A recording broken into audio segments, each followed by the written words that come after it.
Welcome to the Pit Stop Ranch, where we've been going out every single weekend for you. We've been covering a lot of events lately, the audience seemed to respond to that. Don't seem to retain you though for the other videos. Anyway, we're going out to the Pomona swap meet, and let's see how we do. This here is the view that I had all weekend from our booth at the swap meet. We had offered the seller a straight across trade BJ for that pretty cool Model A Roadster. Now, it's pretty original, including the mechanical brakes. Nothing safer than steel from pedal to wheel, as Henry Ford used to like to put it. Really dig it. And this here is a 65 GM Chevy B-body. I am not sure whether it's the Impala or the Caprice, to be honest with you. Even though I was talking with the seller a few times, I never quite got around to asking him that. So if someone can tell me, that would be appreciated. Here is kind of a standard view of some of the eclectic items that are available. This gentleman here was one selling the 65 B-body. A really interesting mix of stuff, tools, parts, etc. Now, one thing we noticed was there seems to be like professional sellers who come here and go to all the swap meets and try and sell lots of stuff, rather professional displays with lots of items for sale. And then there's at the other extreme are just folks cleaning out their garages.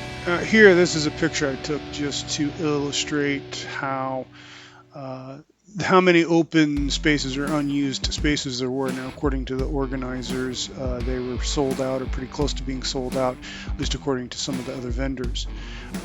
The reason for this, and you also notice walking around a lack of participants as well. The overall attendance, I believe, was down. And this all stems from the fact they changed the rules recently in LA County. Any outdoor event that requires more than 10,000 people or is expected to attract more than 10,000 people, everyone who is attending has to show proof of vaccination as well, or a negative COVID test that's no more than 72 hours old.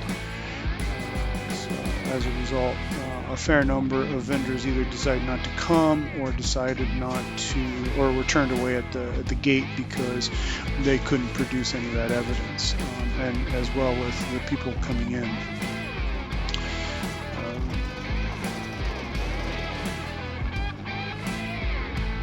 Now, going back to the hardcore professional sellers versus the amateurs, as you can see here, no cover, so forth. Usually lots of stuff on the ground. That's usually a good indication of an amateur seller, but not necessarily. I know a couple professionals, like this gentleman here, I think runs an actual hot rod shop, and there's a lot of his cast-offs. I actually bought a drop axle from him at Long Beach a couple times back. If you remember, the drop axle is from this gentleman here and his associates. Nice fellow, a nice folk. But any early Ford stuff attracts me. There's someone who just got a lot of steering wheels, so all of them are new, repop or whatever. It's a wagon just like mine. Anyways, there's a really cool early Chevy that just caught my eye, and that's one thing you find is there's a lot of more random cars for sale in the with the vendors here than you see at Long Beach. but it is a you still have the car corral where a lot of people go. Here's just a nice looking Blazer for anyone who's interested. I suspect that that isn't an unreasonable price for driving two-wheel drive K5 Blazer, because those happen to be rather popular around here. It has a center bolt valve cover, so it's a relatively new engine. Here is the manifold guy. He's at all the shows, and I've talked to him a few times. Nice fellow. I bought several manifolds and intake, and as well as bell housings from them. Always like to stop and look. I'm looking for a cool intake for a big block, as well as big block Chevy, as well as a cool intake manifold for a big block Buick.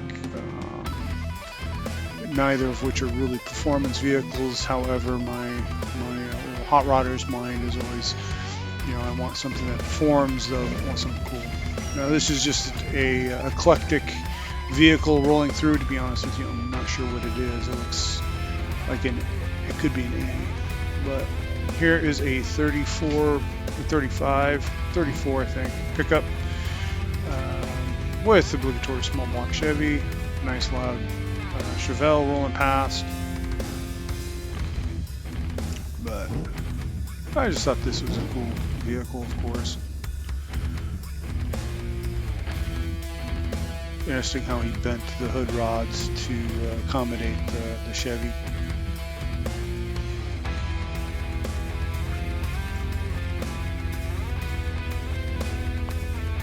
Another example of an early Ford. Both pretty cool little panel truck there, and then we got our nice flame job on this. I think it's a sedan.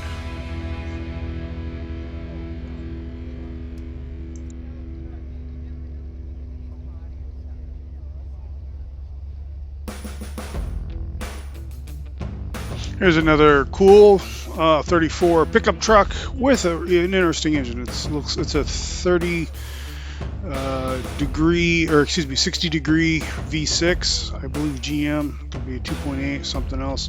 And they converted the intake manifold from fuel injection to carbureted.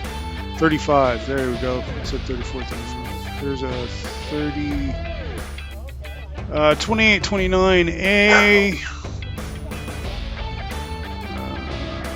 Small block Chevy engine. Here's a nice little printout for it. It doesn't have anything on the for sale sign other than to get your attention, but he has this printout here you can take a copy of if you're interested. I didn't take any copies because I didn't want to take one, so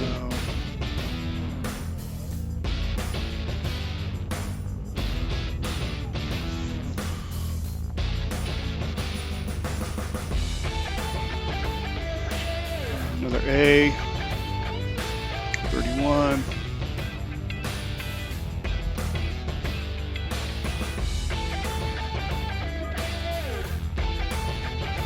Here's the vehicle that drove by earlier. Neat little roadster thing. Here is a cool gasser, 55 I believe, Chevy. 56 Chevy gasser.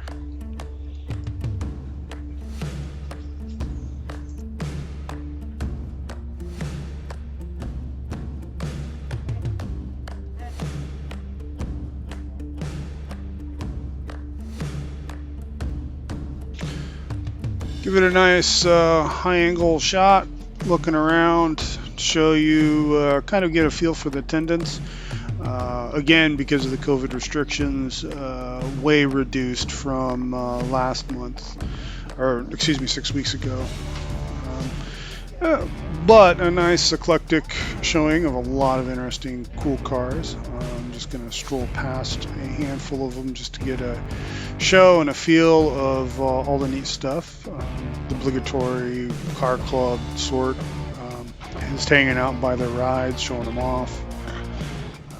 Here's just a really clean 50 Chevy. I really dig this car. I think this would be really neat. It wouldn't need, you know, it wouldn't have to have a V8 in it, but I think a V8 would be really nice. You know, it'd be insane would be to put like a 2JZ in that or something, just to be interesting. Of course, a real Nomad. These things are kind of legendary and often talked about. Now, it looks like a factory setup, though the 327 was not available at that time. But it is a neat car. I think he mentions I think he's asking like 85K or something for it, which I think that's a reasonable price for it. It seems outrageous compared to all the junk I'd bring home. But here's just another really cool old Ford, 35 Ford.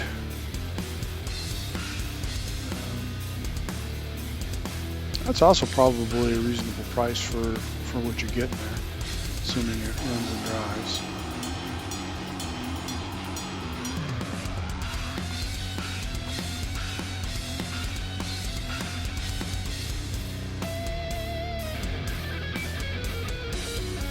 Here's just another elevated view, looking around, showing you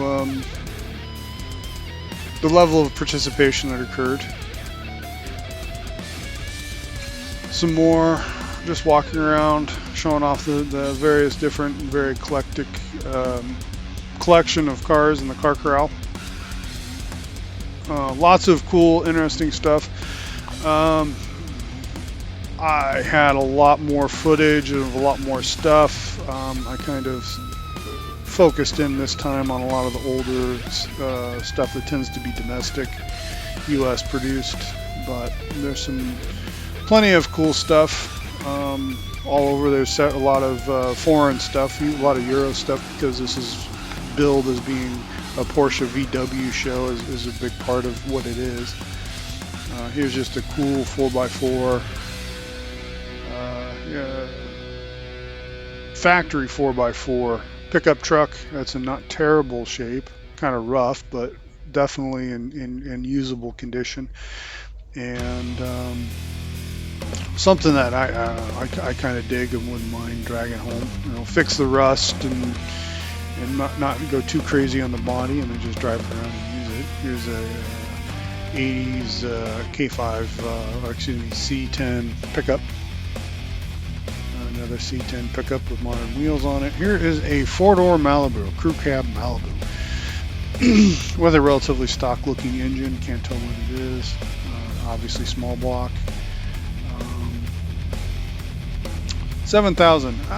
Is that a reasonable price for a four-door running, needs work, not pristine survivor car? Probably. I don't know.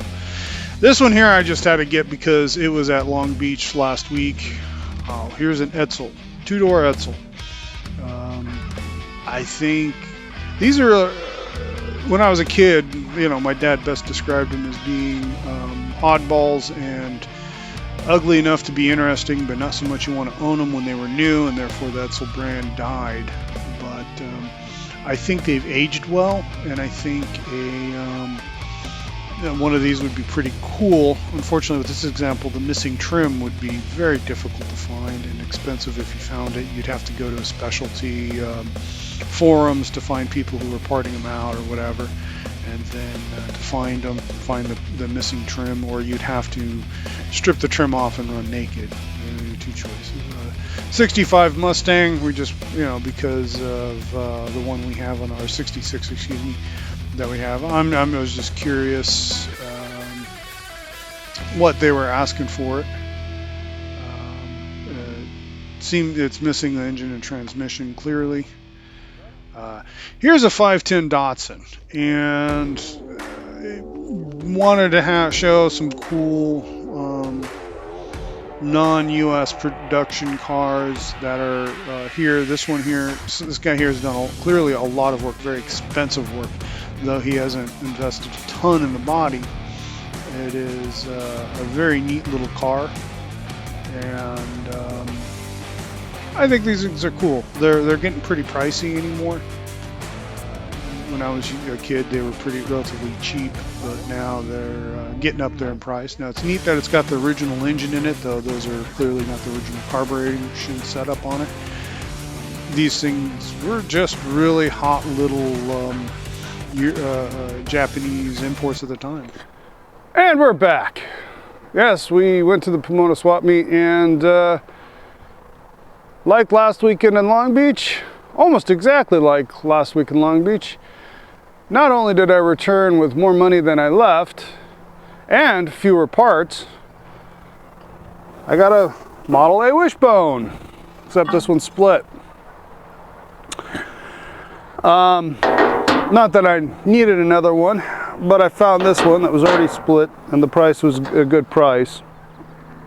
Where the other one, which is perfectly serviceable, one that's still in one piece, I can go ahead and sell that one, clean it up a little bit and sell it and possibly recover what I have in both. Since I actually got a really good deal on both. Now, Model A wishbones probably don't command the premium, and if I could just, I don't know, pass it on to someone going to use it, that's probably good enough for me, honestly. Either way, I hope you enjoyed this coverage of the Pomona swap meet and car show, and I hope that please leave a comment on what you think of my thoughts about the goings-on at the show and swap meet, and don't forget to notify your friends and let them know about all the wild and crazy things we're doing. And like, subscribe, hit the notification bell, and I'll see you real soon. Ciao.